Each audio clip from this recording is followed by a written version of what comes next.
on va essayer d'expliquer globalement l'action du Mashiach dans le monde, qu'est-ce qu'il fera.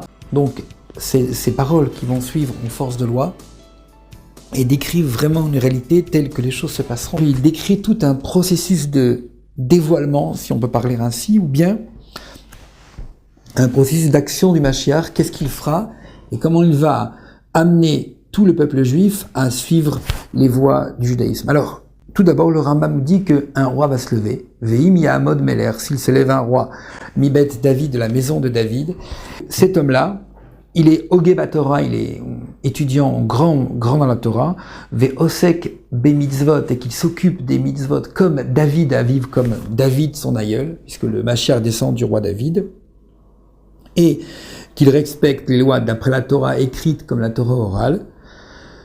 Ensuite, qu'il arrive à contraindre Israël à suivre les voies du judaïsme, et le Rambam précise le Chazek Bitka, ce qui veut dire il va colmater les brèches qui viennent de l'assimilation du peuple juif, des failles qu'il y a dans le peuple, et qu'il fasse les guerres de Dieu, Veilachem Milchamot Hashem, il fera donc les combats au nom de Dieu.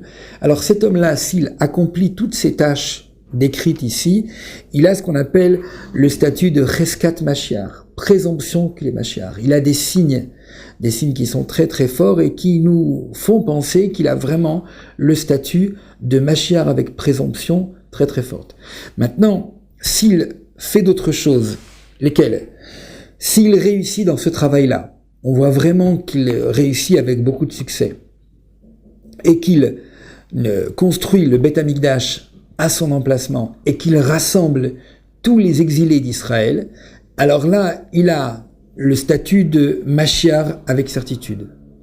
Et donc après, il va toucher toute l'humanité et amener tout le monde à étudier la chokhma de la Torah, la connaissance de Dieu, et se consacrer uniquement à des choses spirituelles. Donc quand on a ces signes-là, ces repères, on sait tout de suite localiser les faux messies et voir quels sont les signes qui ne sont pas chez ces hommes-là qui se présentent Mashiach. Et deuxièmement, il est important d'avoir ces repères-là, parce que tout simplement, ça nous permet, quand on va voir un homme qui correspond à tous ces signes, de l'aider dans sa mission.